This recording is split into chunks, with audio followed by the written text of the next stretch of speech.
estimasi Lupa bahwa nama tapi sudah nanti dijalankan sesuai dengan ketentuan negara. Dalam arti minimal mereka itu sudah memperhatikan lingkungannya, kemudian limbahnya, kemudian membayar pajaknya dan lain sebagainya itu sudah. Jadi dari segi pengaturan dan etika dia melakukan bisnis tersebut sudah sesuai dengan bagaimana negara mengatur regulasinya. Itu yang pertama. Kemudian yang kedua, terkait dengan bagaimana imbasnya. Saya tertarik sekali juga tadi korelasi yang disampaikan oleh Pak Eko dan Profesor. Apakah memang negara kita belum memprioritaskan kesehatan? Nah, seperti yang disampaikan, ataukah keuntungannya jauh lebih besar? Nah, di sini sangat menarik Prof, karena memang di data kami juga, termasuk di kami di Kabupaten Sumbawa di Provinsi NTB, jadi CSR dari rokok tersebut memang tinggi sekali. Seperti itu. Kemudian pemasukan yang didapatkan itu sangat tinggi sekali juga. Kalau di kami di Pulau Sumbawa ya, atau di NTB, kami adalah pemasukan terbanyaknya memang tambang ya. Tambang adalah nomor satu karena kami ada tambang-tambang besar yang nomor 2 di Indonesia dan segala macam. Yang nomor 2 itu tetap adalah rokok. Dan di beberapa kabupaten yang tidak memiliki tambang secara langsung di kabupatennya, rokok tetap menjadi nomor satu. Sehingga apa yang dapat kita petik dari sini, Prof?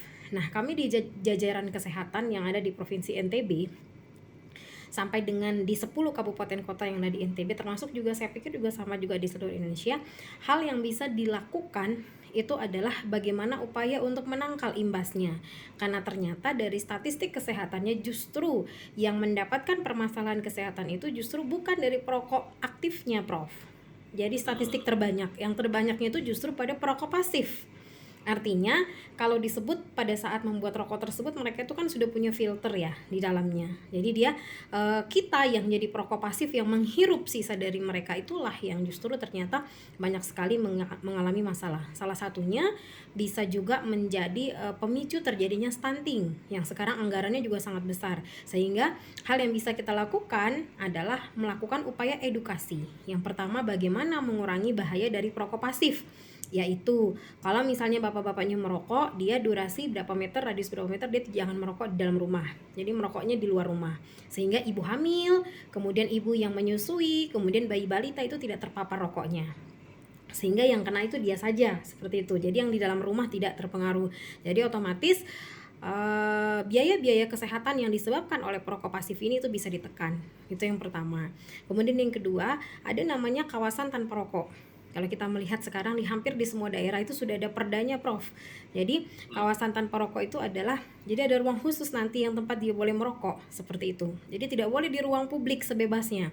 Sehingga hak asasi manusia, hak untuk menghirup udara segar oleh penduduk semuanya yang ada di dunia, di Indonesia dan di provinsi atau kabupaten tersebut, itu nanti akan bisa terkungkung atau tidak mendapatkan haknya karena perokok ini bebas merokok. Jadi dia ada kawasan tanpa rokok namanya, yang dimana kita sudah menempeli. Meskipun kami juga di kabupaten belum secara maksimal bisa melakukan, tetapi itu sudah terus kami kampanyekan, seperti itu, Prof. Kemudian yang ketiga, dari CSR rokok tersebut juga, Prof, itu juga membiayai kesehatan juga, Prof. Itu ada suatu hal yang aneh ya, terlihat gitu. Jadi dan mereka mengakui itu begitu. Jadi kadang-kadang ketika saya mohon izin, Prof, saya kalau di kabupaten saya juga adalah seorang host begitu. Meskipun saya adalah PNS begitu ya. Jadi susah menghilangkan hobinya, Prof, karena dari TK 0 kecil saya sudah host begitu ya. Nah, kemudian jadi kadang-kadang kalau ada acara-acara yang memang dia dibiayai oleh rokok tersebut begitu ya, ada sebuah keharusan di mana kita harus mensonding. Nah, saya pahamkan kepada mereka bahwa jangan meminta kami untuk mensonding membeli rokok ini, tapi cukup dengan menyebutkan PT-nya saja Anda sudah harus cukup berterima kasih, seperti itu, Prof. Nah, hal-hal itu yang berupaya hal-hal yang bisa kami tekan untuk menurunkan laju terhadap rokok. Kemudian yang keempat, hal yang bisa dilakukan juga adalah, Prof, dana CSR mereka itu juga kami gunakan juga salah satunya untuk melakukan edukasi-edukasi ataupun pelatihan-pelatihan terhadap kader posyandu, Prof. Nah, di mana kadar posyandu yang ada ini per dusun itu ada 8 orang minimal. Yang kemudian 8 orang kalau di kami itu ada 757 posyandu. Kalau dikali rata-rata ada yang 8, ada yang 10, ada yang 12. Jadi sekitar 7.600 orang, Prof. Yang memang ini orang ini adalah kader-kader kesehatan, adalah kader posyandu yang juga ikut mengkampanyekan anti rokok seperti itu. Nah, rokok ini seperti kita selalu sampaikan bahwa jangan menstigma bahwa mereka itu seperti tidak boleh gitu ya misalnya, karena kadang-kadang bapak-bapak yang perokok-perokok ini menjauh, Prof. Jadi semakin kita menekan, mereka menjauh dan menganggap kita itu adalah selalu dikatakan Mbak Ulfa katanya sehat jiwa itu tanpa stigma. Mengapa Mbak Ulfa membuat stigma pada kami kaum perokok, katanya seolah-olah kami ini adalah kaum yang harus dihindari. Nah, oleh karena itu kami selalu mengupayakan bahwa dengan sentilan-sentilan bahwa apa yang harus dilakukan. Nah, terakhir yang kelima, Prof, edukasi pada perokoknya ini yang paling penting juga. Tapi tentu saja dengan melakukan pendekatan-pendekatan, tidak hanya membuat forum khusus untuk mengedukasi, tapi masuk ke dalam semua lini, Prof.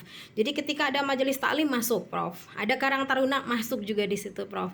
Kemudian ada KNPI, Komite Pemuda masuk, ada Solidaritas Perempuan masuk. Jadi semua elemen-elemen yang ada di masyarakat, baik itu lintas sektor yang sifatnya swasta, kemudian negeri, itu kita masuki semua untuk mengkampanyekan terkait dengan rokok tersebut. Nah, bagaimana nanti mereka akan bertanya, Mbak, kalau misalnya ini rokoknya diminta dikurangi, berarti pendapatannya nanti akan berkurang, kemudian CSR atau pendapatan dari daerah atau negara itu akan turun, Mbak, gitu kan, nanti akan membiayai. Saya akan sampaikan bahwa pembiayaan dari negara ini sudah diatur sedemikian rupa dengan regulasi yang pas, dengan sirkulasi yang pas. Tidak usah khawatir, saya sampaikan bagaimana upaya kita untuk bisa menekan dulu